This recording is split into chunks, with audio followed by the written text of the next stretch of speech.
For this video guys, dito sa lugar namin guys, makikita mo sa lugar namin guys, napaka punong-punong mga ulap guys. Tingnan mo guys, oh.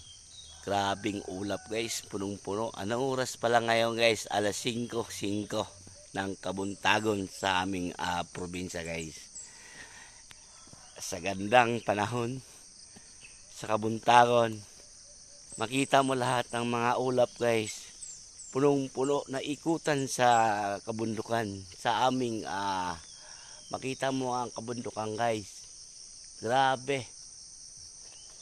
Oh guys, diba makita nyo guys, kahit saan tingnan mo ang iyong paligiran guys, punong-punong mga ulap.